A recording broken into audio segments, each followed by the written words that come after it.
Argentina. En 1896 tenía el PIB per cápita más grande del mundo, el doble de Estados Unidos. Era respetado por ser el país más rico del planeta. Un argentino promedio era 29% más rico que un francés, 14% más rico que un alemán, 3 veces más rico que un japonés y 5 veces más rico que un brasilero. Argentina era tan admirada por los europeos que al referirse a alguien muy rico, ellos utilizaban la frase rico como un argentino. A inicios del siglo XX era la sexta economía más grande del mundo. Esta era la Argentina en sus tiempos de oro, una potencia mundial, un país de mucha riqueza que todos miraban con asombro. Pero hoy, Argentina es el país más endeudado del mundo, el segundo país con la economía más lastimada de América Latina, después de Venezuela. La inflación es fatal año tras año, superando el 90% de la inflación a finales del 2022. Y especialistas indican que solo podrían recuperarse dentro de unos 50 años, y hay más estadísticas muy preocupantes.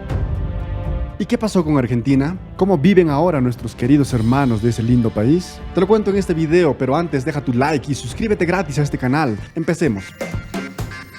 Argentina, el actual campeón mundial de fútbol. Argentina es el octavo país con mayor territorio del mundo, con una población altamente alfabetizada, un país extremadamente rico en recursos naturales, provista por varios beneficios en su geografía, tiene un clima perfecto, ideal para la agricultura y ganadería, porque está ubicada en una zona de América Latina conocida como Cono Sur, que tiene un clima templado que facilita la producción de alimentos. Un clima temperado puede aumentar la producción de alimentos generando hasta un 30% de desempeño superior en comparación a otro tipo de clima. Es por eso que los países de la zona del Cono Sur, como Argentina, Chile y Uruguay, exportan una mayor cantidad de alimentos, y los países más desarrollados del mundo también tienen una región de clima temperado.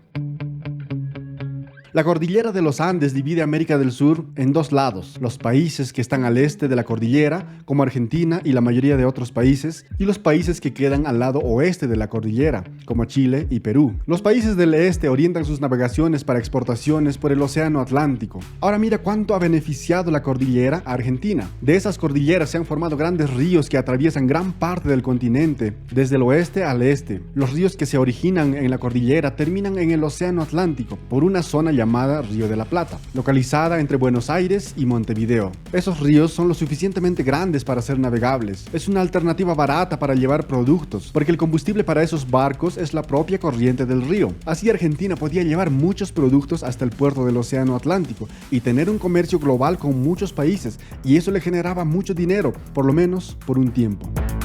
Entre varios productos, Argentina exportaba principalmente carne y granos, además de una fuerte alianza comercial con el Imperio Británico para la exportación de esos commodities. Y así, la economía argentina comenzó a crecer a cifras sin precedentes. En 1896 tenía el PBI per cápita más grande del mundo, el doble de Estados Unidos, 4 veces más que la de Brasil.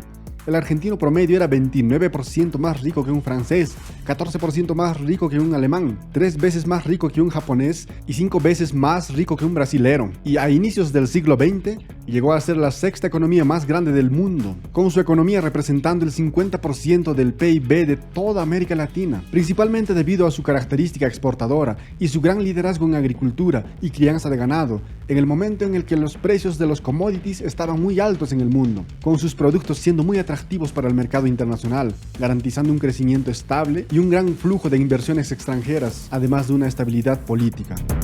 En 1913, Argentina ya tenía 48.000 empresas que generaron 400.000 empleos formales, y en Buenos Aires se inauguró el primer servicio de metro de América Latina. Durante 1914, el país recibió una gran onda de inmigrantes de toda Europa, principalmente españoles e italianos. Cerca del 30% de la población argentina era compuesta por estos inmigrantes, que llegaron por la disponibilidad de tierras con el potencial agrario, como también por las oportunidades en diferentes sectores de la economía argentina. Y con el aumento de su producción nacional, en 1915 construyeron 35.200 kilómetros de líneas ferroviarias. Era la más grande de América Latina y la octava más grande del mundo. También se construyeron telégrafos, redes de gas, distribución de agua y energía eléctrica. Cuando Argentina empezó a cambiar para mal, es necesario resaltar que a pesar del crecimiento constante, el éxito argentino era extremadamente dependiente de las commodities, pues la nación no logró desarrollar su industria de la misma forma que los Estados Unidos, por ejemplo. Y de esa forma, debido a la crisis de 1929 y posteriormente la crisis de la Segunda Guerra Mundial, los países importadores de productos argentinos iniciaron una época proteccionista reduciendo sus compras, intentando recuperar sus economías a corto plazo. Eso causó que los argentinos pierdan la cuarta parte de su PIB entre 1929 y 1932.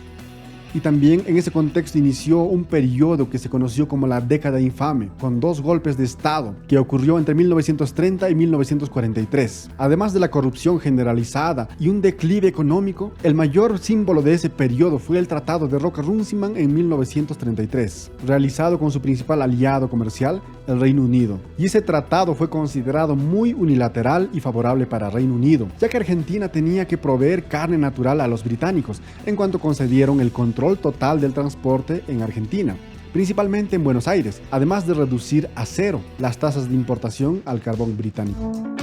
Esos factores llevaron la ascensión al poder del populista Juan Domingo Perón en 1946, y Perón decidió intensificar una fuerte intervención económica del gobierno ya iniciada anteriormente, nacionalizando diversas industrias y ferrocarriles, ampliando derechos de los trabajadores y adoptando un fuerte proteccionismo como visión para desarrollar las industrias de la nación. Inicialmente las políticas de Perón han dado resultados, con el aumento salarial que colocaron a Argentina como la mayor clase media proporcional de América Latina. En 1951 los trabajadores de las empresas eran tan beneficiadas que descansaban en promedio un día por cada 2 días trabajados. Es como trabajar solo 3 semanas de un mes entero. Perón también dificultó los procesos de despidos, y eso ahuyentó a muchas empresas extranjeras de esa época. El gobierno de Perón se descuidó con los excesivos gastos públicos para financiar el bienestar social y tuvo que incrementar los impuestos. Es así que a largo plazo, lo que surgió con Perón nunca más se pudo cambiar, pues la inflación empezaba a llegar y se convertía en una constante amenaza, manteniendo un promedio anual de 26% de inflación entre 1944 a 1974. Afectó tanto que hasta 1920 el capital extranjero representaba el 50% de las inversiones en el país. Y adivina cuánto cayó después en la década de 1950. Cayó al 5%. Y es así que el país se fue quedando cada vez más en la pobreza. Aún con la caída del gobierno de Perón en 1955, posteriormente desde 1974 casi todos los candidatos a la presidencia de Argentina se declaran un fiel seguidor del peronismo. Al final de cuentas, las propuestas populistas siempre llaman la atención de las personas. El peronismo no solo ha sobrevivido, sino que también domina la política argentina hasta hoy, que se caracteriza por promesas populistas, altos gastos públicos y los impuestos elevados. Con eso queda evidente del por qué ocurrió el declive económico argentino, atravesando una alta inestabilidad política, sufriendo 6 golpes de Estado en el siglo XX, un país tomado por el populismo que no logra controlar sus gastos excesivos, obteniendo un déficit fiscal en 111 de los últimos 121 años de Argentina, y la alta inflación además de la corrupción histórica en todos los sectores del gobierno, tanto que llevaron al famoso economista americano Simon Kuznets a declarar en 1971 que existen 4 tipos de países en el mundo: los desarrollados, los subdesarrollados, Japón y Argentina, debido a las características únicas que llevaron al boom económico de Japón y al declive económico sorprendente a lo largo del tiempo en Argentina, siendo el único país del continente americano que es más pobre en comparación al siglo pasado. Apenas en 1989, con la elección del nuevo presidente Carlos Menem, es que la política argentina toma un nuevo rumbo, pues a pesar de autodeclararse peronista, Menem adoptó políticas liberales, iniciando privatizaciones, desregulando el mercado laboral y generando apertura al capital extranjero. Además de eso, para controlar la hiperinflación que llegó a alcanzar el 1.344% en 1990, el gobierno de Menem tenía un gran desafío y ha creado un programa de estabilización de su economía llamado Plan de Conversión, es decir, se fijó el cambio de un peso argentino para un dólar. Inicialmente ese plan tuvo buenos resultados, pues la pobreza se superó y la inflación se venció muy significativamente, a 1,6% anual en 1995, además de haber una reducción de los déficits gubernamentales y un aumento de las reservas internacionales. Pero ese periodo positivo duró muy poco y nuevamente el país entró en crisis.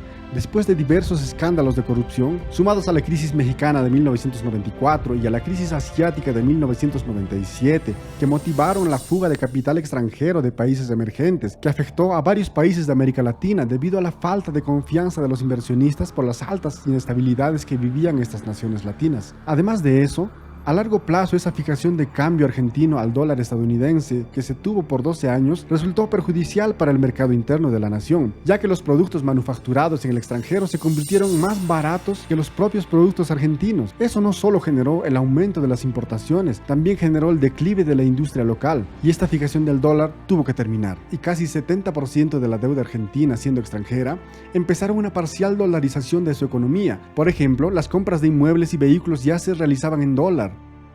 Si comparamos Argentina con Chile, que es una nación con menos de la mitad de población de Argentina, Chile exporta anualmente cerca de 78.000 millones de dólares y los argentinos exportan apenas 54.000 millones de dólares por año, evidenciando que la economía de Argentina ya no está conectada de forma significativa al comercio internacional, acumulando sus déficits externos y por sus exportaciones reducidas. Argentina enfrentó la mayor crisis de su historia en 2001, cuando no tenía dinero y no pudo pagar una deuda de 100.000 millones de dólares de deuda al Fondo Monetario Internacional. Ese fue el segundo incumplimiento de pago de deuda más grande de todos los tiempos, con su economía cayendo un 15% en 2 años y con casi la mitad de su población entrando abajo de la línea de pobreza en aquel momento. Esa decisión de no pagar su deuda ahuyentó la confianza de los inversionistas, apartó empresas extranjeras e hizo que el país tenga dificultades para conseguir nuevos préstamos internacionales.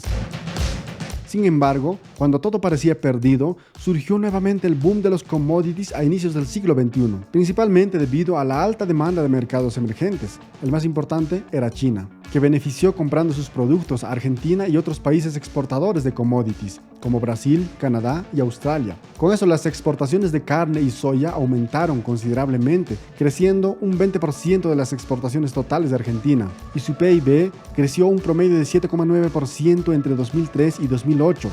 Sin embargo, lo que podría haber salvado al país fue nuevamente muy mal aprovechado, pues los gobiernos de Néstor Kirchner y posteriormente Cristina Kirchner aprovecharon ese momento de optimismo económico para incrementar los gastos públicos, que pasaron del 21% hasta el 41% del PIB argentino. A pesar de un excelente momento económico y obteniendo altos superávits, ese periodo fue totalmente desperdiciado, y cuando el boom terminó y los precios volvieron a caer, la crisis golpeó nuevamente a Argentina y el gobierno nuevamente cayó en el incumplimiento de pago de su deuda en 2014. Por eso, los argentinos decidieron cambiar radicalmente la dirección, eligiendo a Mauricio Macri como presidente en 2015. El primer presidente que no se declaraba peronista ni socialista. Prometió una política liberal, pero nuevamente las promesas de campaña no se concretaron. Actualmente, con un presidente peronista, Alberto Fernández, nuevamente el ciclo se repite. Teniendo como vicepresidenta a la sentenciada Cristina Kirchner, la inflación alcanzó un nuevo récord que no se veía hace 30 años en Argentina, llegando a una inflación del 90% a finales del 2022. Es la séptima inflación más grande del mundo, y con eso el 36,5% de la población está debajo de la línea de pobreza, y también el gobierno está muy cerca de llegar al 10º incumplimiento de pago de deuda del Fondo Monetario Internacional, pues actualmente Argentina es absurdamente el mayor deudor del FMI, con una deuda de 44.000 millones de dólares. Eso es 4 veces más que la deuda del segundo puesto, Egipto. Además de eso, las reservas internacionales del país son apenas 39.000 millones de dólares, en comparación con los 326.000 millones de dólares de Brasil, por ejemplo. Es por eso que Argentina entró en colapso, pues no logró resolver sus problemas estructurales. De nada valen las promesas vacías de los políticos peronistas si los gastos excesivos, la corrupción y la falta de una estructura sólida de gobierno corroen su frágil economía. Con eso, la nación continúa perdiendo relevancia en el escenario internacional, y de esta forma queda prácticamente difícil ver un futuro próspero para los hermanos argentinos dentro de las próximas décadas, pues los especialistas indican que podrían recuperarse solo en unos 50 años. Esperemos que se recuperen pronto. Así como Argentina, muchos otros países están atravesando momentos difíciles en su economía. La inflación global está perjudicando a cada persona de este planeta. Muchos trabajadores inconformes, muchos empleados de empresas ya no tienen el suficiente dinero para costear su día a día. Es por eso que hay una gran necesidad de aprender a ganar dinero de otra manera, además de confiar en los ingresos de un empleo normal. Revisa los enlaces aquí abajo en el que te recomiendo cursos que cambiarán tu forma de pensar y también te ayudarán a generar muy buenos ingresos económicos. Muchas gracias por llegar hasta aquí. Dale like y cuéntame en los comentarios cuál es tu opinión sobre la crisis fatal que atraviesa Argentina. Y te invito a quedarte para ver el siguiente video que te sorprenderá sobre la empresa americana que casi nadie conoce, pero que domina y controla el mundo.